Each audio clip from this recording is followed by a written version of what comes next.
Olá, seja bem-vindo a este nosso mini curso que vai falar um pouquinho sobre práticas pedagógicas baseadas em evidências para os estudantes, né, com TEA, e a gente vai tentar trazer um pouquinho dessa teoria para dentro da sala de aula e ver como que isso vai funcionar.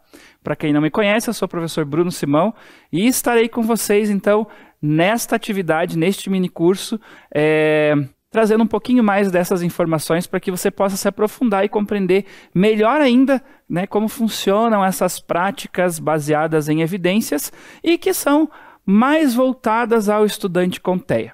Então, antes de iniciarmos, eu quero me apresentar a vocês e aí eu trago para vocês o meu currículo para que a gente consiga, então, né, se apresentar de forma mais fluida e vocês consigam me conhecer um pouquinho melhor. Vamos lá? Bom, como eu falei, eu sou o professor Bruno Simão. Tenho formação na área da educação, desde a pedagogia, a psicopedagogia, educação física, artes visuais. Me arrisquei na gastronomia, fiz algumas especializações na área tanto da psicopedagogia quanto da psicomotricidade, transtorno do espectro autista, obviamente. Busquei uma formação em mestrado fora do país, onde eu cursei o mestrado em educação em Montevidéu, na Universidade de La Impresa, na área de pesquisa da dificuldade de aprendizagem. Atualmente sou acadêmico do curso de mestrado em dança e atuo desde a educação básica, já há 20 anos, até o atendimento clínico, né? Tanto da parte da psicomotricidade quanto da psicopedagogia. Também trabalho na produção de materiais didáticos, né? Livros, artigos, enfim, para a área da educação, especificamente para a educação especial, para a psicopedagogia. E hoje trago, né, esse pedacinho dessa minha experiência aqui para vocês. Quando eu disse para vocês que eu me aventurei aí na gastronomia, foi porque em algum momento da minha prática, eu vi a necessidade, principalmente trabalhando com alunos autistas, eu vi a necessidade de entender um pouquinho melhor por que esses estudantes tinham aquela questão da seletividade alimentar, né?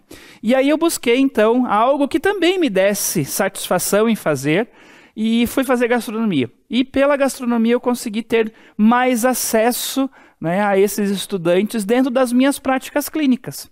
E aí alguém deve estar se perguntando, tá, mas o que isso tem a ver, professor Bruno, com o nosso mini curso que vai falar sobre práticas voltadas para a sala de aula? Ele tem a ver justamente no sentido de, antes de qualquer situação, antes de eu vir aqui trazer para vocês qualquer informação teórica, qualquer prática, a gente precisa entender que eu preciso conhecer esse estudante. Eu preciso entender quem é esse estudante. E muitas vezes a gente vai buscar caminhos que não são aqueles, os mais comuns, né? Que seriam o quê? Eu estar ali dentro da sala de aula, trazer uma atividade, um material, algo que pudesse estar relacionado diretamente com o que eu estou fazendo. Então eu posso acessar esse estudante de outras formas. Eu posso fazer o acesso a esse estudante de uma maneira que não seja aquela convencional que a gente já está acostumado a vivenciar, que é o da prática da sala de aula, né? Então, a gastronomia me possibilitou isso, me possibilitou acessar estudantes com TEA, com o transtorno do espectro autista, de uma outra forma. De uma forma, muitas vezes, que pode ser até mais dificultosa para eles, né? E a gente vai entender como isso funciona. Ou de uma maneira um pouco mais prazerosa, que não aquela da sala de aula, que muitas vezes pode ser, né, algo que dê algum gatilho neles, ou algo que desorganize eles dentro daquele espaço. Então, por isso, trazer para vocês, né, essa breve apresentação, mas essa explicação do porquê no meio de tanta formação em educação aparece ali uma gastronomia. Justamente por conta disso. E aí, pensando nessas questões, eu já aproveito e trago para vocês também alguns dados que são dados muito relevantes, inclusive para aquilo que a gente vai falar. Dados que foram apresentados no último censo que nós tivemos e que falam justamente deste grupo de pessoas que está ao nosso redor, que está ao nosso meio, em nosso convívio, mas que acabam em alguns momentos, em algumas situações, passando desapercebidos. A gente sabe que falar de transtorno do espectro autista hoje é falar de uma pessoa que está dentro do banco da sala de aula. Mas nem sempre é assim, né? A gente tem a pessoa autista que está lá ao nosso redor, no nosso trabalho, A gente tem aquele que está caminhando na calçada ao nosso lado e a gente não percebe. A gente tem aquele que está já numa idade mais avançada, mas que não teve a oportunidade de ser, né, diagnosticado quando jovem. Então a gente tem um grupo de pessoas com transtorno de espectro autista ao nosso redor e a gente acaba não dando atenção a todo esse grupo, né, e focando apenas no grupo específico da sala de aula. Obviamente hoje nós vamos falar do estudante, mas é importante a gente lembrar que não é só esse indivíduo, né? Existem outros indivíduos que fazem parte desta comunidade e que estão junto conosco. Então, vejam só os dados que eu trouxe para vocês aí do censo, do último censo que foi realizado. Bom, então, o que nós temos aqui de informação do censo de 2022 é que dentro do que nós temos de população brasileira, né, que é 211,1 milhões de pessoas, que é a nossa população geral, nós temos 1,2% dessa população que fazem parte do transtorno de espectro autista. Então nós temos aí um mapa que ilustra para nós né, para a gente ter uma ideia de qual é o pedacinho da nossa população que faz parte do transtorno de espectro autista. Então esse mapinha do Brasil, essa parte em amarela, esse é o grupo que faz parte do transtorno do espectro autista hoje. 2,4 milhões, né? Se a gente for parar para pensar, é um grupo ainda pequeno, são dados pequenos, é um grupo pequeno e é um grupo que não faz, né, tanta diferença, digamos assim, no sentido de números, para a gente dizer assim, nossa, são muitos. São poucos ainda, né, identificados, são poucos destes grupos que inclusive são diagnosticados, mas são pessoas que estão literalmente lutando para que realmente apareçam, né, nesses dados e apareçam de forma significativa. Vejam que essas informações são de 2022. Nós estamos em 2025, quase caminhando, chegando à metade de 2025, quase caminhando aí para 2026. E nós não temos esses dados atualizados, mas com certeza, com o avanço, né, dos diagnósticos, das avaliações, do processo avaliativo, esse número já deve ter aumentado e duplicado já.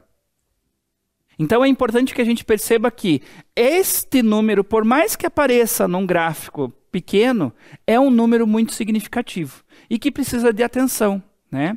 E aí ainda dentro dessas informações, dentro desses dados do censo, a gente consegue encontrar o quê? Consegue perceber que a maioria das pessoas que foram diagnosticadas e que aparecem nesse censo são homens. A faixa etária varia entre 5 e 9 anos, né? Então a maioria é crianças. O acesso à educação dessas pessoas, principalmente com mais de 6 anos, é superior ao que a gente tem da população normal, da população geral. Não queria dizer normal, queria dizer população geral, né? Então veja, crianças de 6 anos para cima, são crianças que fazem parte do grupo escolar, que fazem parte das cadeiras acadêmicas que nós temos aí. E esse é um número ainda maior do que aquilo que a gente tem, se a gente levar em consideração a população em geral, para esta idade. Então, é um número que significativamente está dentro do espaço escolar. É um número que está fazendo parte dos bancos das escolas e que estão dentro do nosso processo didático diário. E que a gente precisa ter, né, atenção e ter relevância naquilo que a gente vai preparar para que esses estudantes possam, então, também ter o mesmo acesso aos demais. Continuando nas informações ainda do censo, um dado bem importante é que negros e indígenas apresentam menor proporção no diagnóstico de autismo no Brasil. E isso pode estar relacionado ao quê? Ao menor acesso à saúde e, com certeza, a outros fatores, né? Os desafios educacionais hoje é que a maior taxa de escolarização, principalmente de estudantes aí até 25 anos, inclusive ou mais, ainda é incompleta. Então veja, por mais que nós tenhamos estudantes, né, de 6 anos acima frequentando a escola, nem todos esses estudantes, ou nem todos, conseguiram completar a educação básica. Então, nós temos um grupo grande fazendo parte da educação básica, mas nem todos eles conseguem chegar até o final desse processo. Por quê? Muitas vezes por conta dos entraves que o próprio currículo da escola ou que as próprias políticas públicas trazem para que esse estudante não consiga dar conta de chegar até o final dessa escolarização. Então ocorre que muitas vezes a escola até recebe, mas ela não consegue dar o suporte necessário para esse estudante. Ela não consegue dar o andamento adequado a esse estudante dentro desse período de escolarização. Então ele vem, faz muitas vezes a educação infantil, o ensino fundamental 1, o fundamental 2. Quando ele chega no ensino médio, ele começa a encontrar algumas barreiras. Alguns conseguem dar sequência, por quê? Porque eles já vêm sendo preparados, né, lá do básico, lá da educação infantil. Aqueles que não tiveram essa oportunidade encontram essas barreiras e não conseguem partir para o nível superior. Então ainda é mínimo o número de pessoas com autismo que consegue finalizar, né, a educação básica e chegar no ensino superior. Ainda continuando, a gente também tem alguns desafios do mercado de trabalho. Por quê? Porque essas pessoas são pessoas que, como não conseguiram concluir o ensino superior, não conseguem ter uma ocupação formal, né, ou uma ocupação específica dentro do mercado de trabalho. Então eles acabam sendo o quê? Eles acabam sendo pessoas que trabalham na informalidade. Por quê? Porque eles não conseguem, eles não têm um nível superior para, né, ingressar na carreira específica, numa carreira específica, em vagas específicas. Então, isso é um número também que chama muito atenção, né? Isso é um dado que chama muito atenção. Por que essas pessoas não estão conseguindo, então, finalizar esses estudos? Por que elas não estão conseguindo entrar no mercado de trabalho com uma formação específica? Os poucos que entram como auxiliares, ajudantes, e nunca com um cargo específico, um cargo pontual. É sempre no auxiliar, no estagiário, né? E por que isso ainda continua ocorrendo? Se eles têm a possibilidade de dar conta, assim como todos os outros, né? Então, são informações bem relevantes e que, como eu falei para vocês, são de 2022. Hoje, isso já deve ter mudado significativamente. E claro que outro dado importante refere-se à questão familiar, né? Muitas famílias ainda têm a dificuldade em ter acesso às terapias, ter acesso à saúde específica, né, e o acompanhamento específico para essas pessoas, o que também acaba dificultando a inserção dele tanto no meio social quanto no meio acadêmico. Ok? Seguindo com essas informações, é importante que a gente saiba que o censo tem uma relevância para que a gente consiga compreender a realidade dessas pessoas e para que a gente consiga, então, repensar e pensar novas políticas públicas que vão aprimorar o acesso a essas pessoas dentro do meio social, né? Dentro do espaço em que elas estejam inseridas. E aí, outras informações que eu achei relevante também aí desse censo foi que o diagnóstico precoce ele é fundamental, obviamente, para que a gente consiga entender como fazer o tratamento e a intervenção a longo prazo desses estudantes, e a conscientização da garantia dos direitos dessa pessoa também é significativo para que a gente consiga dar voz e validade para esse tipo, né, de grupo, para esse grupo de pessoas que fazem parte aí do nosso convívio social. Então, são alguns dados que eu retirei lá do censo de 2022 e que, pela primeira vez, traz dados significativos voltados à pessoa com autismo, que é o nosso foco aqui. Bom, mas aí a gente também precisa entender o que são essas práticas baseadas em evidências. Quando a gente fala em práticas baseadas em evidências, a gente está falando daquele tipo de acompanhamento, de terapia, que realmente fazem sentido e que realmente são significativas para o tratamento e acompanhamento, né, intervenção da pessoa com autismo, principalmente com os pequenininhos, logo que a gente tem aí o diagnóstico. Então essas práticas são aquelas que a gente conhece comumente como as terapias. Sabemos que muitas delas são realmente validadas, são usuais e comuns hoje em dia em todos os espaços terapêuticos, na grande maioria inclusive, mas que existem outras que vão surgindo e que ainda não têm realmente uma comprovação científica. E é sobre isso que a gente está falando, é sobre isso que nós iremos falar. Eu selecionei aqui para nós aquelas que são mais relevantes. Vocês podem dizer assim, professor, mas eu tenho um parente, eu tenho um amigo, eu tenho um aluno que faz a terapia X, a terapia Y, está dando super certo, super resultado. Precisamos entender que terapia é essa, quais são as pesquisas que já foram levantadas sobre essa terapia, né? E quais são os resultados a longo prazo desse tipo de terapia, desse tipo de prática para esse grupo de pessoas. Tá? Então eu não estou dizendo assim, eliminem todo o resto e vamos ficar só com essas aqui. Não. Essas já são validadas, já têm reconhecimento científico e tem muitas comprovações que trazem aí relevância para as nossas práticas enquanto profissionais da educação. Ok? Para começar, eu queria provocar vocês a entender assim, quais são as intervenções que são mais utilizadas hoje. Eu disse que eu vou falar sobre as principais, mas você conhece alguma?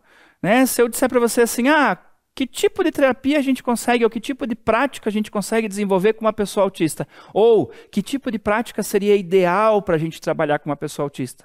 Já parou para pensar nisso? Conhece mais de uma? Uma eu sei que vocês vão, a hora que eu falar, vocês vão dizer assim, essa daqui eu já ouvi, essa eu reconheço, essa eu tenho lá um parente que faz esse tipo de terapia. As outras pode ser que ainda sejam assim, não sabia que era assim, ou não reconhecia dessa forma. Sabem me dizer? Vão pensando lá então.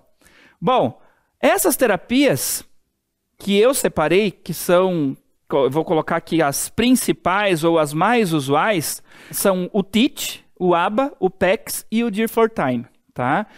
São terapias que são voltadas para análise do comportamento, para a inserção social, né, para o convívio social e para a comunicação. Então vamos entender um pouquinho como funciona cada uma delas. O que significa cada uma delas, por que ela é utilizada, por que ela é importante para o trabalho com essas pessoas, né? Qual é o que é de significativo para essas pessoas e como que a gente reconhece isso dentro da prática, seja ela da sala de aula ou mesmo do espaço clínico. Bora lá então? Eu vou começar pela primeira que eu escolhi aqui, que é a mais usual, que é o ABA, né? A terapia ABA. A sigla ABA significa análise de comportamento aplicada e ela é uma abordagem que vai estar baseada na ciência do comportamento. Então hoje nós temos a terapia ABA como sendo aquela terapia que vai modificar comportamentos. Por muito tempo houve né, um preconceito sobre essa terapia, logo que ela veio para o Brasil. Por quê? Porque dizia-se, é uma terapia que robotiza a criança. E muito pelo contrário, ela não tem essa finalidade. Né?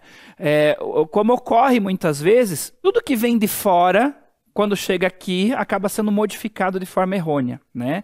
Então, lá fora do nosso país, a terapia ABA, ela tem um olhar muito além daquilo que nós temos hoje, que está sendo modificado, graças a Deus.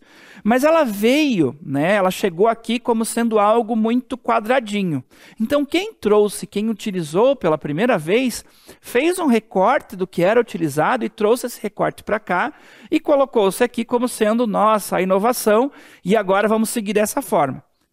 E aí, por muito tempo, foi, né, visto dessa forma, como sendo algo que robotizava as crianças.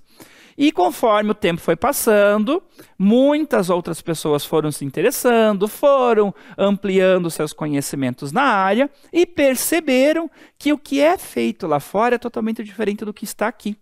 Então, existem informações específicas para o trabalho com ABA, né? Então é importante também a gente perceber quais são as instituições que ofertam formações para o trabalho com ABA e que tipo de qualificação essa formação tem, né? Será que é uma formação rápida só para eu conhecer o que é, como que funciona e tal? Ou será que é algo realmente aprofundado e validado com os créditos que existem lá fora, né, para esse tipo de trabalho? Então é importante a gente ficar atento a isso também.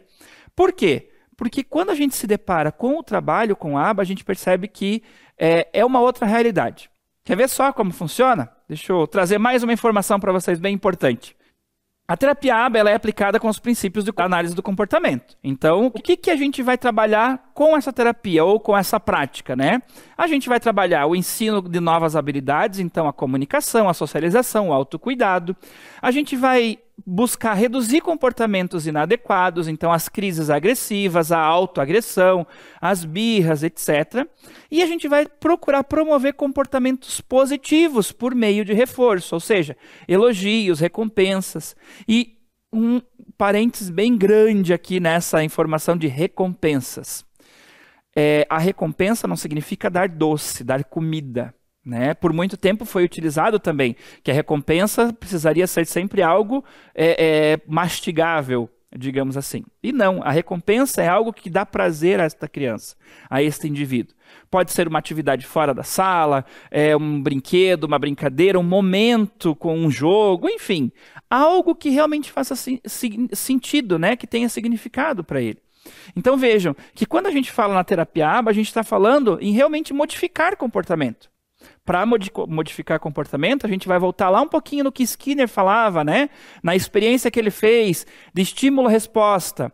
Então, eu proponho uma situação, essa criança responde, se de forma positiva ela ganha uma recompensa, se de forma negativa ela repete até que ela consiga compreender e absorver aquilo como algo realmente bom para ela, né? Então é mais ou menos nessa linha de pensamento. Só que, óbvio, a gente também não pode pensar que isso é em escala, né? Existe todo um programa que é desenvolvido especificamente para aquele indivíduo, e esse programa ele vai sendo seguido dessa forma: estímulo-resposta, estímulo-resposta, estímulo-resposta, até que a criança consiga absorver. Por quê? Porque geralmente este indivíduo ele vai ter algumas situações que ele não dá conta de compreender determinadas ações, determinados comportamentos. Comunicação, por exemplo, né? Uma comunicação abstrata, para ele é totalmente aleatória. Então você fala, está chovendo canivetes. Ele não vai entender como, está chovendo demais, né? Ou está chovendo de forma agressiva. Ele vai entender como caindo vários canivetes do céu.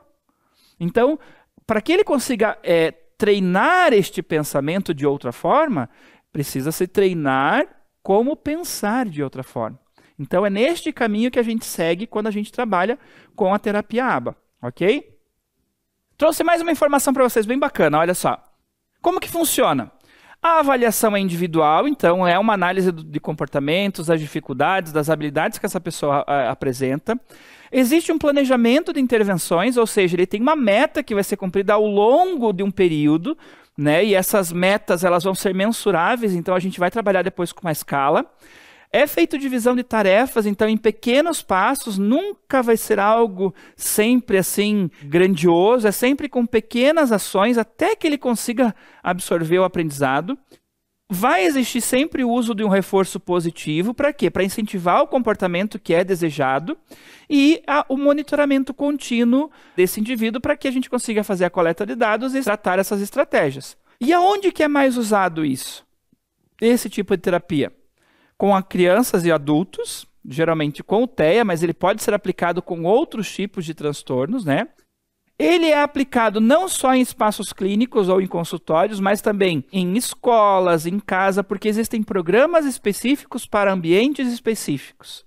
Ele pode desenvolver aí linguagem, habilidades sociais, acadêmicas, habilidades de vida diária e, com certeza, ele é considerado uma terapia. Por isso, é chamado de terapia comportamental. Né? Então a gente vai ter aí a OMS, a CDC, que é o Centro de Controle de Doenças dos Estados Unidos, que já validam esse tipo de trabalho, esse tipo de prática, como algo realmente funcional, né, e usual para qualquer pessoa que tenha o transtorno do espectro autista ou que tenha algum outro transtorno que prejudique áreas como a questão social, a questão de comunicação, de comportamento. Ok?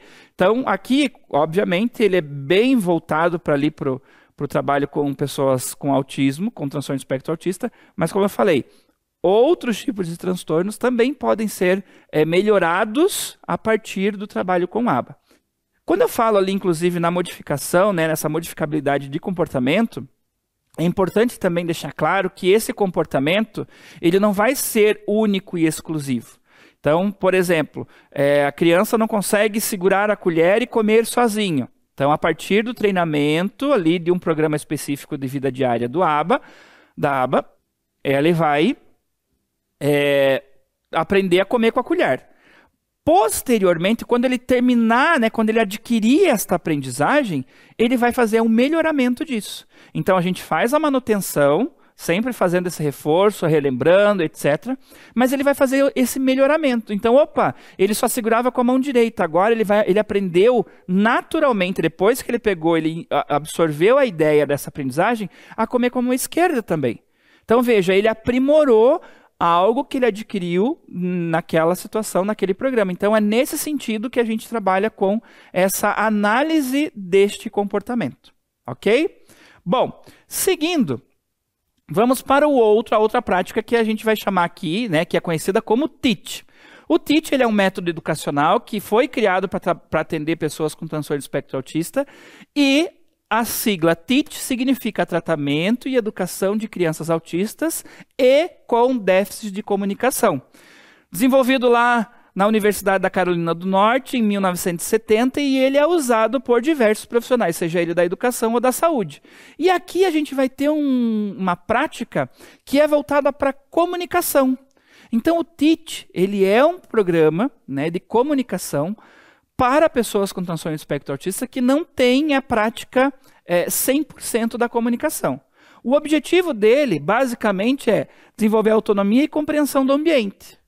Então, a gente vai trazer para esse indivíduo a possibilidade de ter autonomia de se comunicar e ter a possibilidade de também perceber o ambiente em que ele está e interagir com este ambiente. Ok? Então, vejam só.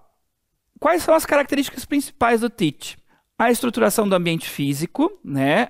O espaço, então ele vai ser organizado de forma clara, previsível, então a gente vai tirar tudo aquilo que possa prejudicar a organização dele. Ele vai ter uma rotina visual, né? Então ele vai ter agendas visuais com foto, com símbolo, para mostrar o que está acontecendo ali, o que vai acontecer. E ele vai ter um sistema de trabalho individual, onde ele vai conseguir aprender a organizar tarefas, entendendo o que ele tem que fazer, quanto fazer, o que vem depois daquilo que ele fez e onde termina essa atividade. Veja, eu falei, né, que ele uma terapia, uma prática voltada para a comunicação, porque justamente o foco maior vai estar voltado no comunicar-se com o meio. Tá? E eu não estou falando só de comunicação verbal, eu estou falando de comunicação não verbal também. Observar, a sala está vazia, a sala está cheia. Nesse ambiente eu não posso me movimentar de tal forma, ou eu não posso reagir de tal forma. Eu tenho que me comportar de outro jeito, né? Essas mesas aqui, elas me atrapalham porque elas tiram o meu caminho da visão periférica, então eu tenho que modificar isso daqui. Então, neste sentido, nós estamos falando de uma prática voltada à comunicação. Mas vejam que ela também modifica o quê? O comportamento desse indivíduo.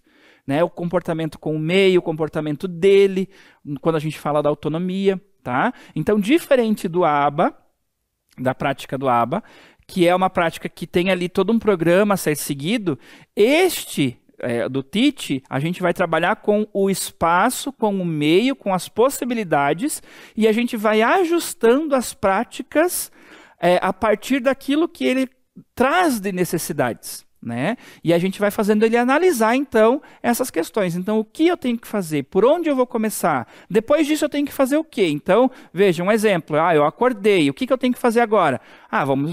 Na rotina dele, ele vai fazer o quê? Escovar os dentes. Pode ser que na rotina de outra pessoa, antes de escovar o dente, ele vai tomar café. Né? Então, veja que não é um programa rígido, é um programa que vai ser sempre modificado a partir da necessidade do indivíduo. Tudo isso vai estar registrado em placas visuais, onde ele consiga entender qual que é a lógica da rotina dele. Né? Tudo isso vai estar, essas placas visuais vão estar relacionadas ao que ele tem ali no meio em que ele convive, então seja sala de aula, seja escola, escola, sala de aula, seja o consultório onde ele vai fazer um acompanhamento, seja odontológico, enfim, né, médico mesmo, na casa dele, enfim, todos os ambientes possíveis que ele convive, ok? Bom, aqui, nas características principais, eu coloquei 2 pontos que são bem importantes, que são os materiais que são adaptados, então todas as tarefas que ele vai desenvolver sempre vão ter uma identificação visual, vai ser algo mais concreto, vai ser simples, vai ser mais adequado, né, para o nível de desenvolvimento dele, e a ênfase vai estar nas habilidades que a gente vai desenvolver com ele. Então, partindo do que ele consegue fazer para promover, então, a aprendizagem daquilo que ele ainda não consegue. Ok? Então veja, temos 2 práticas diferentes aqui, aba e teach. Vamos para o próximo. Agora sim a gente vai falar de uma prática bem voltada e bem específica só à comunicação. E essa vai ser muito específica à própria comunicação verbal ou a não verbal, né? Que ele não possua, e aí ele vai utilizar dessa estratégia para conseguir, então, se comunicar com os demais, com os seus pares. Que seria, então, o PECS. O PECS, que é uma sigla que significa Sistema de Comunicação por Troca de Figuras, que é um método de comunicação alternativa que é utilizado para crianças autistas e não só para crianças autistas, mas também para crianças com dificuldades de fala. E ele é um sistema onde a criança ou o indivíduo ele vai se comunicar através de figuras. Então a gente vai ter ali toda uma estrutura, claro que eu estou falando bem de forma ampla sobre o processo, mas existe todo um passo a passo, então ele começa só com a apresentação da figura, então ele quer tomar suco, o que ele vai fazer? Ele vai procurar ali nas plaquinhas dele um desenho que tem ali o copinho de suco. Então, né, o tutor, a pessoa que está com ele, vai entender, opa, ele quer tomar suco, vai perguntar, suco? Ele vai dizer um ok, ele vai fazer algum gesto, algum movimento que vai dar um ok que ele quer suco. Ah, tem lá o desenho do banheiro, ele quer banheiro, né? Então, sabe que ele quer ir no banheiro, mas veja, tem um outro passo, ele quer ir no banheiro fazer o quê? Escovar o dente? Fazer número 1, fazer número 2, tomar banho? Então, essas placas, elas vão expandindo, né, dentro dessa pasta, até que ele consiga lá no final formar uma frase com essa comunicação. Muitas pessoas dizem, né, acabam julgando essa proposta, dizendo que isso acaba restringindo a possibilidade da criança falar. Mas o que ocorre é que muitas vezes o cérebro dela realmente pode até estar prontinho para falar. Lá dentro está tudo funcionando, tudo ok, está tudo massa, bacana, mas o processo motor da fala dele ainda não está preparado. Né? Então a gente tem lá uma outra situação que é a apraxia de fala, que também precisa ser investigada. Então, neste caso, o PECS ele não vai restringir, ele vai auxiliar, porque ele vai ser mais um estímulo. Então, é importante também entender, né, que essas práticas elas têm uma significação para quem vai utilizar dela e precisa ser bem entendida para ser bem aplicada. Então, não adianta dizer assim, eu trabalho lá na minha escola com placa de comunicação, eu já sei o que é o PECS. O PECS é diferente daquilo que a gente faz na escola muitas vezes. Na escola, a gente tem uma placa de comunicação onde a gente trabalha ali e tenta fazer a comunicação com a criança. Mas nem sempre este trabalho que está acontecendo ali na escola é um trabalho que segue toda a estrutura da prática do PECS. Tá? O que pode, então, dificultar, muitas vezes, né? E levar a uma demora para que a gente consiga alcançar um bom resultado com a utilização dessas placas. Então é importante a gente também entender como funciona, tem uma formação específica para isso, buscar essa formação, buscar entender qual que é o processo, ok? Seguindo, para que serve? Como eu falei, para a gente ensinar a comunicação de forma funcional, né? Então para que a criança realmente tenha sentido naquilo que ela está fazendo para se comunicar, para que a gente consiga reduzir a frustração desse indivíduo por conta dos comportamentos desafiadores que são causados aí por essas dificuldades em se expressar, e para que a gente consiga estimular a intenção comunicativa. Ou seja, realmente que esse indivíduo consiga se comunicar com outras pessoas. E como eu falei para vocês, o PECS ele tem uma estrutura a ser seguida. né? Então, ele tem fases. Aqui são as 6 fases do PECS. Na primeira fase, o indivíduo aprende a fazer a troca física. Então, a criança aprende a pegar uma figura e a entregar para o adulto para pedir algo. Ainda não estamos com a pasta, né? Na segunda fase, ele tem essa expansão dessa espontaneidade, onde ele vai conseguir o quê? Ele começa a ir até o adulto para fazer a troca, mesmo que sendo à distância. Na terceira fase, ele começa a discriminar as figuras. Então, ele aprende a escolher a figura correta para aquilo que ele vai utilizar ou para aquilo que ele quer, né? Então, ele consegue diferenciar o suco da água, o suco do carrinho.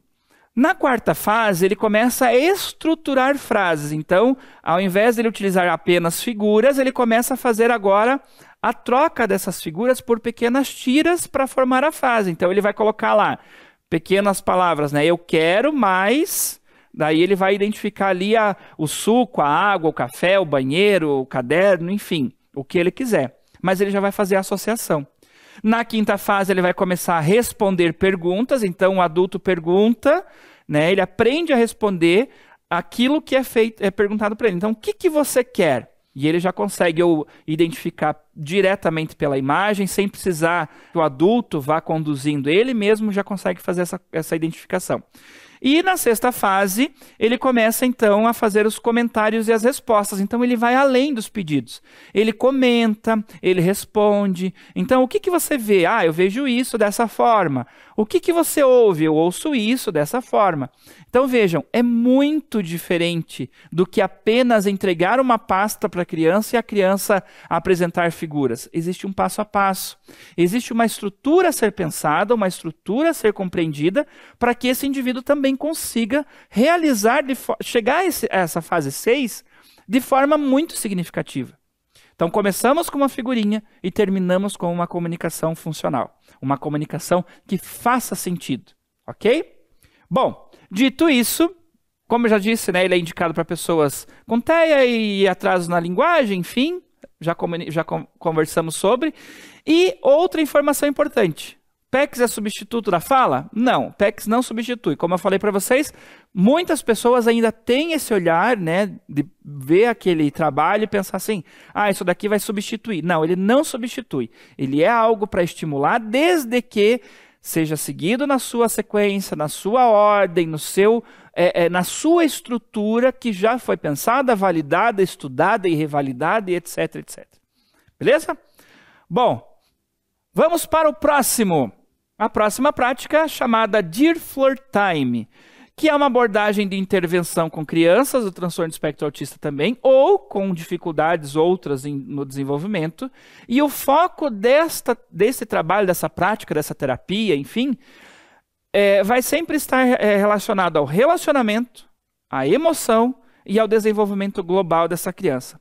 Então, o Dear Floor Time, eu costumo dizer, a grosso modo, obviamente, não é exatamente isso, mas só para a gente ter em mente, para quem ainda não conhece como funciona, o Dear Floor Time ele tem aquela pegada muito próxima da psicomotricidade relacional, por exemplo, aonde o olhar é para o relacionamento, o olhar é para esse desenvolvimento global, né, social, de interação com outros e com o meio, e dessa expansão dessas emoções, que muitas vezes a gente vai ter ali, quando vai estar relacionado, né, quando ele tem as crises, quando ele entra em meltdown, o shutdown, que ele fica introspectivo e guarda tudo aquilo, ele não consegue extravasar, e daí ele entra numa crise. É nessa pegada que o Dear Floor Time vai seguir, que ele vai ter, né, o seu olhar, a sua prática mais voltada. E aí eu trouxe mais alguns detalhamentos, vamos lá. A sigla, o DIR, né, o DIR, significa D de desenvolvimento, então a gente vai compreender os marcos do desenvolvimento infantil, que é muito importante para a gente conseguir entender o que é essa autorregulação, o pensamento lógico e criativo desse indivíduo. O I vai estar relacionado ao individual, então a gente vai considerar o perfil sensorial, o perfil motor, o perfil afetivo, cognitivo, o perfil único de cada criança, né, a sua individualidade. E o R vai estar relacionado com relações, ou seja, o desenvolvimento que vai acontecer a partir das interações afetivas, seja com os cuidadores, com os professores, com os terapeutas, com seus pares, dentro e fora da sala de aula. E ele é um método, e o Floor Time é o método prático do modelo DIR. Então, é o tempo no chão, na tradução literal. É quando a gente vai literalmente entender a individualidade, entender essas relações e vai mas assim, é literalmente mesmo, gente, vai para o chão entender como que esta criança funciona. E eu costumo brincar que assim, nessa construção com as conexões emocionais, é muito importante que a gente deixe a criança nos autorizar a fazer parte do mundo em que ela está inserida. Quando eu digo isso, eu estou dizendo assim, ó, geralmente o que ocorre, a criança está aqui no cantinho brincando com o carrinho dela. Vem um adulto e tenta interagir com ela, né? E aí a gente invade, entre aspas, este mundo em que ela está, que é o mundinho dela ali. Ela está ali, introspectiva, ela brincando com o carrinho dela. E a gente invade. E não pede essa permissão. Então, quando a gente dá a possibilidade da criança nos trazer para dentro dessa situação, a gente tem um ganho muito mais significativo. Então veja que, diferente do que a gente tem lá do ABA, que a gente vai repetir até que ela dê uma resposta daquela aprendizagem, aqui no Dear Floor Time a gente vai dar a possibilidade da criança, no tempo dela, nos permitir fazer parte daquilo que ela está vivendo, daquilo que ela está gerenciando internamente. E a partir deste momento é que a gente vai conseguir, então, desenvolver várias outras situações. Então, quando eu estou aqui, a criança está aqui brincando, e eu sento do lado dela, sem interagir com ela, e começo a brincar, e repetir o mesmo movimento que ela vai dizer, opa, o que essa figura está fazendo aqui? Ele está fazendo a mesma coisa que eu. Não, vou sair daqui. Daí a criança sai, você sai, e vai fazendo as mesmas coisas que elas. Até que ela diz assim, opa, eu acho que ele é igual a mim. Vou chamar ele para brincar comigo. E aí ela olha para você, vira e dá o carrinho para você. Ela te deu a permissão para fazer parte do mundo em que ela está vivendo. Do mundo em que ela está se relacionando. E a partir dali você vai pegar esse carrinho e você vai trocar e vai dar outro para ela. E as relações começam a ocorrer a partir deste momento, neste processo. Então, a grosso modo falando, seria basicamente isso. Seguindo, os objetivos do trabalho do Dear Floor Time é estimular a regulação emocional, desenvolver o relacionamento e vínculo, ampliar a comunicação, a imaginação e o pensamento lógico, respeitar a forma única de cada criança interagir com o mundo e, obviamente, esse processo geral, né, de formação geral desse indivíduo. E aí eu trouxe para vocês só um quadro aqui que mostra, exemplifica as diferenças entre uma terapia, um processo, uma prática e outra, né? Então a gente tem aqui as características, que eu elenquei aqui como foco principal, estrutura da sessão, papel do adulto e avaliação. E aí, como isso se relaciona lá no Dear Floor Time e no ABA? Então vejam, qual que é o foco principal do Dear Floor Time? Relação, emoção e desenvolvimento. Do ABA, comportamento, aquisição de habilidades. Qual que é a estrutura da sessão, das práticas que são desenvolvidas dentro dessas duas possibilidades? No Dear Floor Time, a gente vai brincar livre com objetos. Já no ABA, a gente vai estruturar as práticas. Tudo vai ser guiado, tudo vai ser orientado.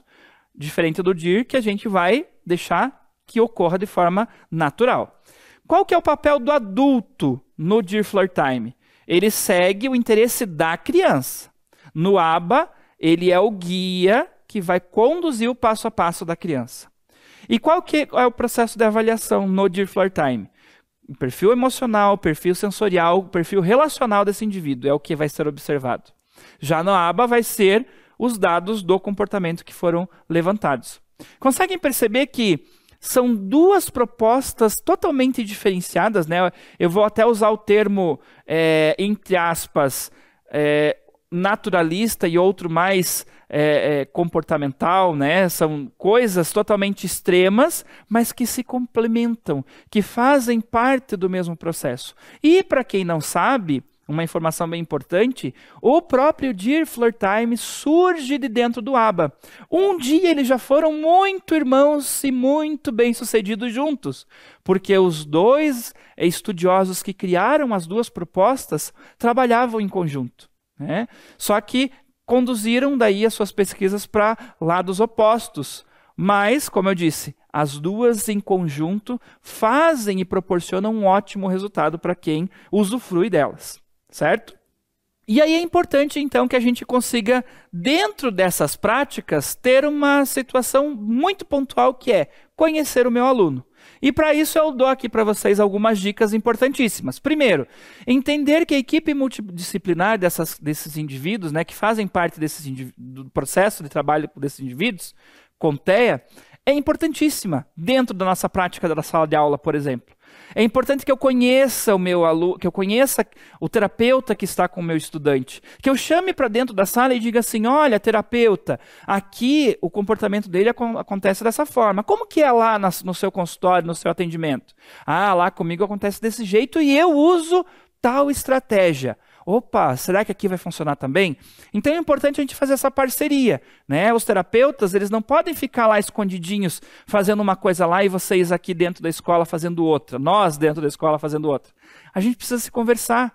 Por quê? Porque isso precisa expandir o campo de aprendizagem da criança e não restringir, né? Muitas vezes ele vai para a terapia, faz uma coisa, a gente nem sabe o que está acontecendo lá. Convida, chama, ele não vai vir aqui fazer com que você mude toda a tua estrutura. Ele vai trazer novos olhares, novas possibilidades. Assim como você, para ele também entender o que ele pode melhorar lá dentro da prática dele no consultório.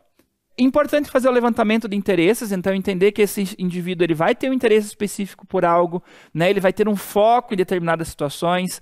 Então, muitas vezes esse foco pode vir a nosso favor dentro da nossa prática, então entender isso é algo muito relevante. Empatia, então a gente confiar na nossa prática, né? Confiar naquilo que a gente está se propondo a fazer e confiar que o processo vai dar certo, desde que eu não invente a roda ou que eu não queira sair aí dizendo que isso daqui vai funcionar sem ter um embasamento teórico científico para aquilo estar acontecendo. É importante também eu entender que essa criança é uma criança que sente. Então, esse meio em que ela está inserida, ele vai influenciar no comportamento dela, cheiros, iluminação, sons, né? Tudo isso tem influência direta no comportamento desse indivíduo. Então, como que é o meu ambiente escolar? O que eu estou oferecendo para que ele consiga se regular nessa situação? Outra situação importante é expressões faciais. Gente, não adianta ficar lá, presta atenção. Caras e bocas que funcionam para uns, para ele não funciona. Não tem sentido. Então, né, a gente entender que nem todo comportamento que a gente vai utilizar com os demais estudantes vai funcionar para esse que é o indivíduo com TEA que a gente tem lá na sala. Então, o que eu devo fazer? Como eu devo me portar ou como eu devo me direcionar a ele? Sendo sempre o mais direto possível, né? E na dúvida, se ele tem a possibilidade de te responder, coleguinha, como que eu posso fazer para melhorar para você? Né? A minha comunicação com você. E ele vai te dar a resposta, ok? Não há o porquê não dar essa possibilidade a ele. Outro ponto é a avaliação constante e os amigos. Então, essa avaliação é a gente sempre repensar o que estamos fazendo, modificar o que estamos propondo e entender que esses estudantes que estão ali junto com ele também precisam fazer parte do processo. Então é importante trazer essa turma, explicar o que é o TEA, como se comporta esse indivíduo com TEA e quem é o indivíduo com TEA que está com ele, né? Trazer isso para uma conversa aberta no sentido de temos que trabalhar em conjunto. Assim como vocês têm algumas necessidades, esse indivíduo também tem. E aí a gente precisa melhorar aqui, reformular ali, o que a gente pode fazer. E com certeza os próprios estudantes vão dar muitas boas estratégias para que a gente consiga desenvolver cada vez melhor as nossas práticas dentro da sala de aula. Ok? Espero ter colaborado um pouquinho que seja com vocês, com essa temática, que é uma temática gigantesca, né? Em uma hora aqui não dá para falar tudo, então eu tentei trazer o máximo de informação significativa possível para vocês. Espero ter provocado a curiosidade em querer conhecer um pouquinho mais sobre uma, sobre outra, sobre todas essas práticas, caso você não conheça. E espero reencontrá-los em um outro momento com uma outra fala. Sucesso a todos e até a próxima!